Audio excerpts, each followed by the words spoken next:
আসসালামু আলাইকুম। আশা করি সবাই ভালো আছেন। সো ভিউয়ার্স, আজকে আমি আপনাদের মাঝে হাজির হয়েছি কিভাবে আপনারা যে কোনো মেয়েকে বশীভূত করবেন। সে হতে পারে আপনার স্বাস্থ্য বোন, পাশের বাড়ির স্বাস্থ্য বোন, বা আপনার পরিচিত কোনো মহিলা, বা আপনার ভাবি, চাচি, এবং কি আপনার স্কুলের বান্ধবীও হতে পারে। সো ভিউয়ার্স, সে যাই হোক না কেন, আপনি তাকে বশীভূত করতে পারেন খুব সহজেই। আজকে যে মন্ত্রটি আমি দেখাবো, সেই মন্ত্রটির দ্বারা খুব সহজেই আপনারা বশীভূত করতে পারবেন। সো ভিউয়ার্স, তার আগে আপনাদের কাছে একটাই অনুরোধ, সেটা হলো কি আমার চ্যানেলটাকে অবশ্যই সাবস্ক্রাইব করবেন যদি আমার চ্যানেলে নতুন হন, এবং পাশে থাকা বেল আইকনটি প্রেস করে দিবেন পরবর্তী আপডেট ভিডিওগুলি পাওয়ার জন্য। সো ভিউয়ার্স, চলুন দেখে নিন যে মন্ত্রটি দ্বারা আপনি কাজটি করবেন।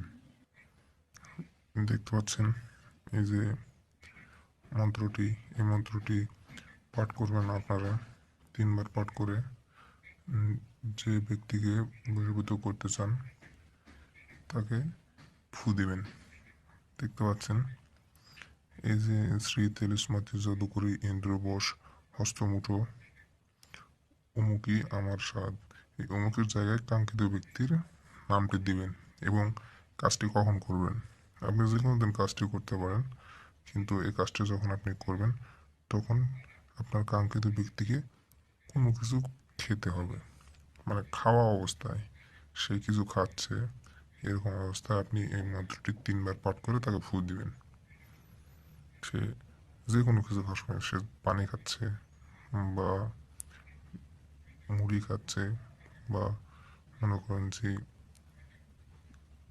এক কথায় যে কোনো কিছু খাওয়ার সময়, যে কোনো কিছু খাওয়ার সময় আপনি এই মন্ত্রটি 3 বার পাঠ করবেন। 3 বার পাঠ করার পর কাঙ্ক্ষিত ব্যক্তিকে ফু দিবেন। দেখবেন এই মন্ত্রের কারিশমা, কিন্তু অত্যন্ত সাবধানতার সাথে।